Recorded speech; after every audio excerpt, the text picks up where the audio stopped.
nih Pak, yang saya tanyakan sebelum tadi kita harus menyimak kumandang azan maghrib, apakah nama Anies Baswedan ataukah nama Ganjar Pranowo yang akan menjadi tokoh kalau nanti PKS punya kesempatan untuk mengajukan calon presiden. Saya liatin dulu deh gambar buat Bapak deh Pak, gambar dari beberapa hari yang lalu, mungkin bisa di-play teman-teman di atas. Oke, ini nih Pak. Ini ada gambar dari Pak Anies Baswedan hadir dalam acara peluncuran logo baru PKS. Kapasitas Pak Anies datang ke situ ngapain Pak? Apakah sebagai bagian dari Gubernur DKI Jakarta, diundang sebagai Gubernur DKI Jakarta, atau mungkin sebagai orang yang dulu pernah diusung oleh PKS, atau mungkin dalam konteks yang lain Pak? Iya, jadi Pak Anies ini memang kami usung untuk pilkada di DKI ya. 2017 kami usung bersama dengan Gerindra. Tentu hubungan kami dengan Pak Anies sangat dekat dan komunikasi juga sedemikian terjalin dengan intens ya. Nah, oleh karena itu dalam berbagai kesempatan-kesempatan yang kita mengadakan acara-acara besar, ini Pak Anies kita undang. Apakah setiap acara besar selalu diundang Pak? Kebanyakan diundang. Kebanyakan diundang, tapi ini kan cukup menarik ya Pak ketika diundang ketika untuk penggantian logo PKS. Apakah ada maksud tertentu karena kan logo itu adalah sebuah harapan. Apakah Pak Anies ini adalah sebuah harapan yang diharapkan juga oleh PKS?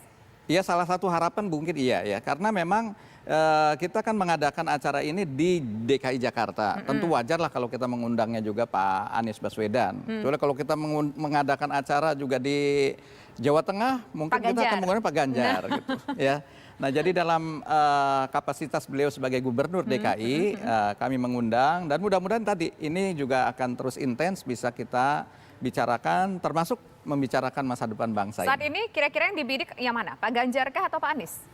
Pak Ganjar kan juga kayaknya punya nama yang cukup oke nih dengan PKS nih. Iya, nah itu makanya kami meminta kepada DPW PKS Jawa Tengah untuk terus menjajaki hubungan dengan Gubernur Jawa Tengah Pak Ganjar. Sehingga kami juga akan bicara dengan real ya bahwa ke depan ini siapa nanti akan kami dukung, tentu juga kami di PKS biasa berpegang pada satu standar yang namanya Al-Muhtamal Roji Fauzuhu, yang berpeluang menangnya juga besar. Ya. Nah, inilah yang kemudian kami akan lihat dari waktu ke waktu ya, sehingga mudah-mudahan apa yang kita perjuangkan 2024 bisa menghasilkan betul-betul jadi pemimpin nasional. Nah, kalau ini kan disampaikan tadi sama Pak Ahmad Saiku bahwa saat ini tengah diajak oleh DPW Pak Ganjar untuk berkomunikasi berbincang. Responnya gimana? Apakah sudah masuk ke sana, mau nggak gabung sama PKS nanti kalau kita bisa ngajuin presiden? Itu baru penjajakan awal ya. Nanti kita akan dalami. Di kami ada tim yang khusus mendalami itu BP3.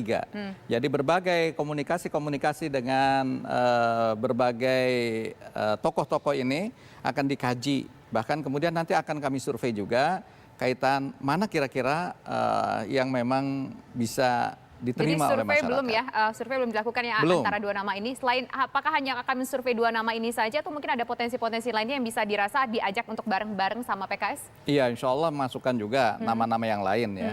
Yang memang tadi berpeluang menang ke depan ini di 2024. Ya, tentu kami juga ingin memasukkan nama-nama yang lain sehingga betul-betul ini real lah nanti apa yang diinginkan oleh masyarakat tertangkap betul dalam survei yang akan kami lakukan. Oke, baik. Sebelum kita lanjutkan lagi Pak, ini ada suara dari pemirsa masyarakat Indonesia, dari masyarakat penonton TV dan juga pemirsa mengenai sejumlah masyarakat yang mengenal Partai Keadilan Sejahtera atau PKS ini sebagai partai oposisi di luar pemerintahan Jokowi. Sejumlah warga mengaku tak banyak mengenal tokoh PKS Pak. Nah, ini PR-nya Pak yang kita bincangkan tadi. Mari kita simak pemirsa. Saya nggak terlalu mengikuti sih ya. Cuma pendapat dia cuma tetap ada di oposisi aja. Udah itu aja Mas. Oke. Terus dari Mas Dewan mungkin tahu Mas ada tokoh-tokoh yang terkenal atau mungkin yang karismatik gitu dari PKS yang kiranya berpeluang mungkin nanti maju di 2024?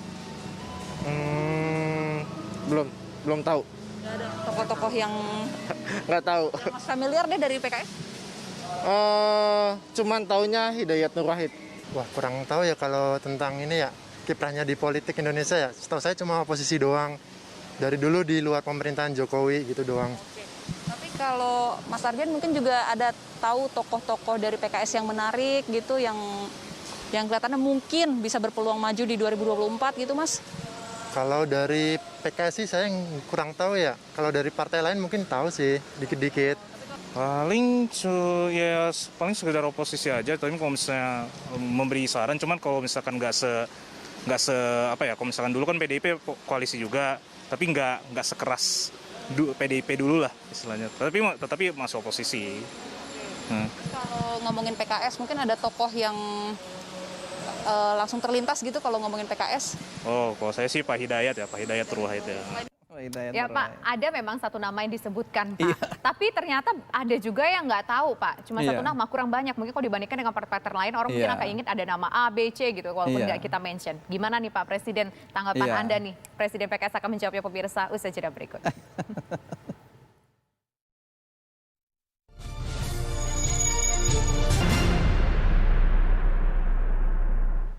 Ya, saya ingin kembali ke Pak Ahmad Saiku. Pak Ahmad Saiku tadi mungkin sudah menyimak informasi ataupun juga statement dari pemirsa tadi, dari masyarakat. Ternyata mereka cuma tahu satu tokoh doang di PKS, Pak. Ternyata gak banyak masyarakat yang tahu siapa tokoh-tokoh yang diusung oleh PKS.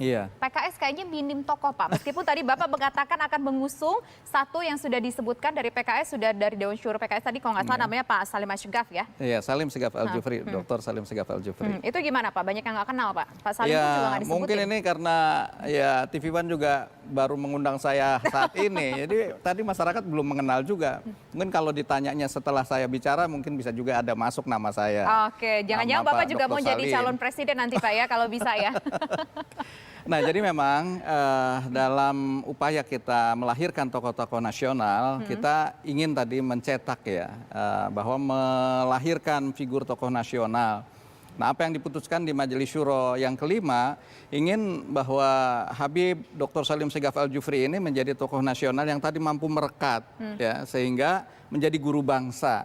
Yang harapannya dengan itu, insya Allah ini akan bisa menjadi teladan bagi berbagai elemen. Nah, itulah yang kami inginkan melahirkan tokoh nasional. Oke, Pak, kalau bicara soal tokoh nasional itu kan ada beberapa PR ya Pak, dalam tanda kutip. Misalkan apa yang bisa dijual dalam tanda kutip, sekali lagi dalam tanda kutip, apa yang bisa dijual dari sang tokoh tersebut kepada pemirsa ataupun kepada masyarakat Indonesia. Kemudian apa yang akan dilakukan untuk memoles tokoh ini supaya bisa bright like diamond gitu. Iya.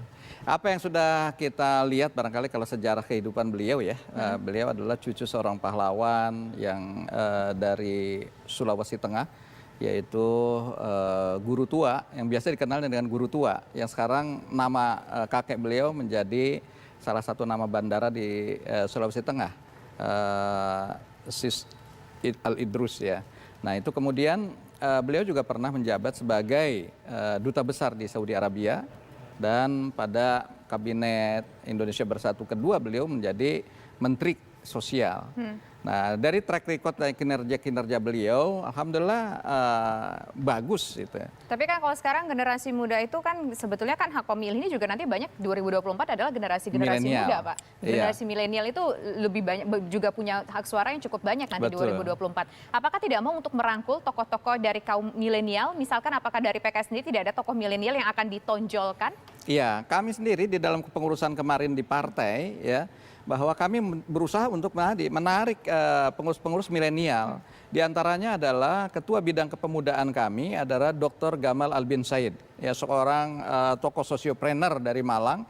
Dan ini memang beliau sedemikian aktif, gesit dalam upaya juga mengajak anak-anak milenial dengan cara-cara yang ya sesuai dengan milenial ya. Dan mudah-mudahan ini juga kita akan melihat seberapa jauh perkembangan tingkat penerimaan publik terhadap beliau. Tentu semua ini sekali lagi masih sangat cair. Tingkat penerimaan tergantung bagaimana dengan cara memolesnya. Memolesnya tadi belum kejawab nih Pak. Gimana cara memolesnya nih Pak supaya bisa kelihatan gitu? Ya, itu yang sekarang karena apa tadi? Politik ini diinikan dengan politik pencitraan ya. Justru kita ingin bahwa politik ke depan itu justru politik yang prestatif. Kita melihat prestasi apa yang dimiliki oleh orang. Kalau ngomongin prestasi Pak harus tahu citranya dulu Pak. Citra dulu baru nanti kita bisa lihat prestasinya gitu. Satu bisa dua-duanya berjalan ya. Kalau kami bisa melihatnya dari sisi prestasi apa yang bisa dilakukan. Nah, beliau saya lihat juga bisa memiliki prestasi-prestasi yang sudah bukan hanya di nasional, bahkan prestasi di internasional sudah diakui. Nah, ini harapannya bisa menjadi tokoh ya alternatif milenial yang bisa ditumbuhkan ke depan. Pak, begini Pak, bagi sebagian orang di luar sana, saya membaca sejumlah informasi PKS ini menurut sejumlah pihak diidentikan dekat dengan kaum radikal, misalkan Pak, berada di luar pemerintah dan dekat dengan kaum radikal. Ini kan kaitannya dengan citra, bagaimana menepis ini semua Pak? Menepis itu yang kami lakukan, pertama adalah kami membangun silaturahim dengan berbagai elemen bangsa ya. Ya, di antaranya tadi dengan partai-partai, kami juga membangun dengan Muhammadiyah, dengan DDII, dengan berbagai elemen ormas-ormas, termasuk juga yang akan kami datangi adalah ormas-ormas yang non-muslim, PGI, KWI, insya Allah kami akan silaturahim.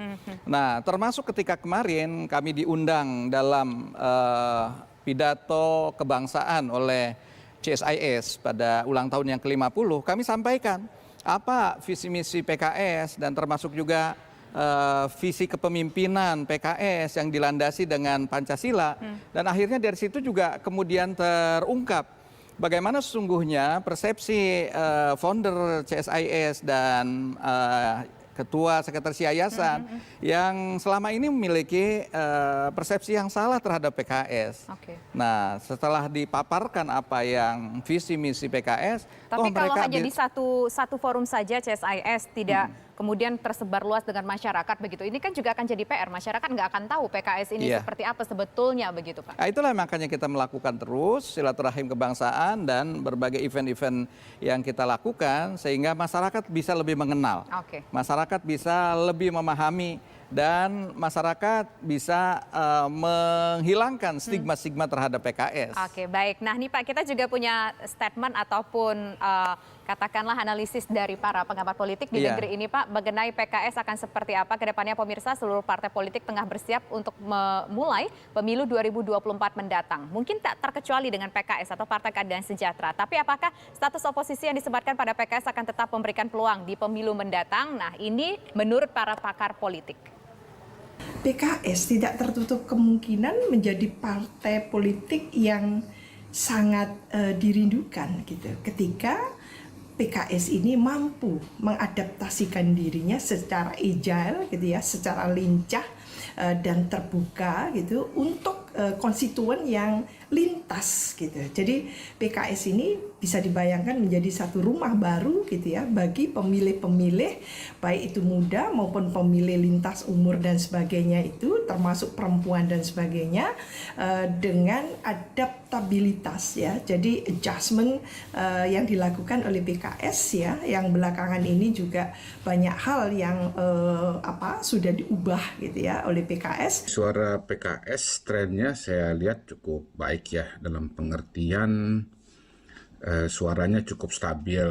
Tetapi tahun 2024 itu akan ada tantangan baru sehubungan dengan berdirinya dan mulai bergeraknya Partai Gelora. Nah, kita tahu bahwa Gelora ini diawaki oleh tokoh-tokoh bahkan koki ya, dapur utama dari PKS selama ini. Tetapi ya kembali kepada sejarah perjalanan pendiri dari Gelora ini adalah bagian yang sangat penting dan tidak terpisahkan dari PKS. Jadi ibaratnya sudah tahu selah-selahnya PKS, pemilih PKS itu siapa, di mana, bagaimana cara menjangkaunya ya. Karena mereka inilah orang-orang yang menjadi yang sebetulnya kan menjadi konseptor bahkan sutradara dari membesarnya PKS paling tidak sampai dengan 2019 ketika mereka masih bersama-sama ya. Ada 2 poin menarik pemirsa. Yang pertama bisa saja PKS ini menjadi sesuatu yang dirindukan oleh bangsa. Yang kedua PKS ini konseptornya dan motornya udah nggak berada lagi di PKS. Sudah berada di partai yang baru, Partai Gelora. Bagaimana menjawab ini Pak? Nanti kita harus iklan dulu ya Pak ya. Kami kembali sesaat lagi.